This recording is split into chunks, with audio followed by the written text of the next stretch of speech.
sommes à un moment qui est un moment charnière, un moment que je peux qualifier au niveau d'historique dans les relations entre l'île de la Réunion, France, Réunion et la République de Maurice. Et lorsque je parle de cette coopération aujourd'hui, je m'attache davantage à la dimension économique en ne sous-estimant pas les autres aspects. Notre responsabilité collective aujourd'hui, c'est non seulement de pouvoir renforcer cette coopération bilatérale, Réunion-Maurice, mais d'avoir en même temps le regard fortement posé et travailler avec les autres îles de l'océan Indien et travailler surtout avec les grands pays du grand océan Indien. Les pays de l'Est africain, l'Inde, l'Inde du Sud, la Chine, les pays d'Asie du Sud-Est, l'Océanie. Ce sont des blocs qui connaissent aujourd'hui des taux de croissance importants. Est-ce que si nous maillons ce savoir-faire mauricien avec le savoir-faire réunionnais sur un certain nombre de sujets, est-ce que nous pouvons être présents, compétitifs et dans une démarche qui est une démarche de conquête? Nous pouvons être ensemble les locomotives de l'océan Indien. Et si nous intégrons dans la réflexion Madagascar, les Seychelles, les Maldives, nous en parlions à l'instant, l'Union des Comores, nous sommes un bloc de 25 millions d'habitants. Si nous avons la même coordination d'action, si nous posons la même stratégie, nous sommes capables, effectivement, d'être dans cette démarche de conquête dans ces grands pays du grand océan Indien.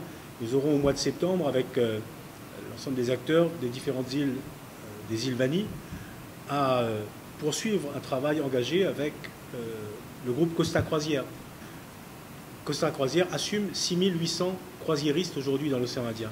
L'objectif affiché, l'ambition affirmée, 20 000 croisiéristes demain, c'est-à-dire en 2017. Dans le domaine du numérique, sur la question des énergies, sur tout ce qui peut concerner aujourd'hui le développement des filières agroalimentaires, nous avons, de manière générale, sur ces trois secteurs, en prenant en considération aussi la dimension de recherche et d'innovation. Nous sommes, à l'île Maurice, à La Réunion, pionniers, bien souvent, dans un certain nombre de secteurs. Donc aujourd'hui, cette dimension, il faut que nous puissions la mettre en valeur, pouvoir la commercialiser.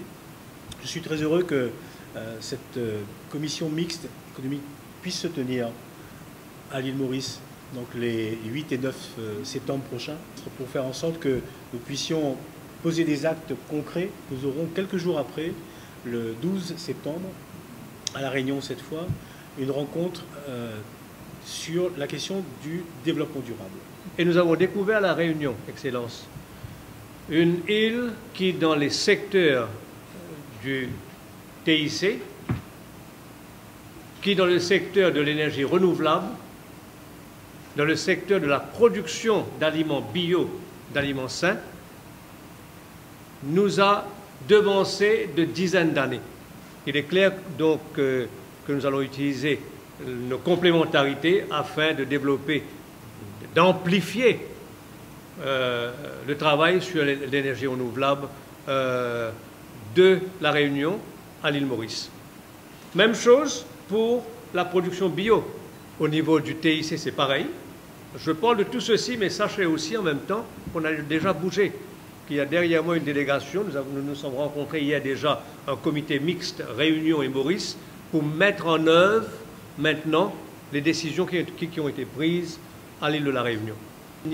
Ici même, il y a 3 jours, un accord entre le Ghana et l'île Maurice où on nous demande donc, où l'île Maurice est le partenaire majoritaire de la création d'un Cyber City à Accra. Le projet est déjà en route. C'est un projet typique où j'aurais vraiment souhaité une coopération trilatérale. C'est-à-dire que Réunion, Maurice, Accra se joignent les mains pour une grande coopération qui dépasse largement notre région et qui touche l'Afrique aussi. Dans la même logique, nous avons aussi envoyé une délégation à Madagascar pour identifier une zone pour la construction d'un Special Economic Zone, d'une zone spéciale économique. Nous avons déjà identifié le terrain à Fort-Dauphin. Une délégation mauricienne part prochainement donc pour finaliser l'accord. J'ai invité La Réunion à être partie de cette belle aventure. De même, même projet qu'on fait aussi actuellement sur le Sénégal. Nous avons aussi touché la question du tarif du billet d'avion je peux vous assurer, le président du conseil régional aussi peut l'assurer, il y aura une baisse de tarifs à partir de la commission mixte qui va se rencontrer le 8 septembre. Le quantum, la quantité de la baisse dépend effectivement si on arrive en accord avec l'aéroport Roland-Garros de la Réunion. Sur ce point précis, j'en ai parlé avec le préfet à la Réunion qui a tenu à nous soutenir, à dire qu'il va nous aider. Et la question a été soulevée aussi avec l'ambassadeur de France à l'île Maurice qui a promis son soutien. Je pense qu'on va vers une baisse relativement conséquente du billet d'avion entre Maurice et la Réunion à partir de septembre. C'est vrai que la Réunion, pour des raisons historiques et liées aussi à l'appartenance à l'Union européenne, est parfois peut-être un peu compliqué à comprendre en termes de flux d'entrée. Je crois que notre priorité, ça doit être le traitement des hommes d'affaires, ceux qui vont très souvent à la Réunion et qui ont besoin effectivement de se voir faciliter l'entrée. Nous regardons comment le faire, je vous promets qu'on le fera. Effectivement, le prix des billets d'avion, moi je suis convaincu que ce prix est trop cher. C'est minimum 10 000, 12 000, parfois 15 000 roupies pour voyager entre nos deux îles. Je crois qu'il faut vraiment qu'on travaille pour faire baisser ce prix et je crois que les deux îles auront à en bénéficier. Et puis pour les hommes d'affaires et notamment pour les PME et les TPE, le prix du billet d'avion, c'est aussi un élément important pour l'équilibre économique.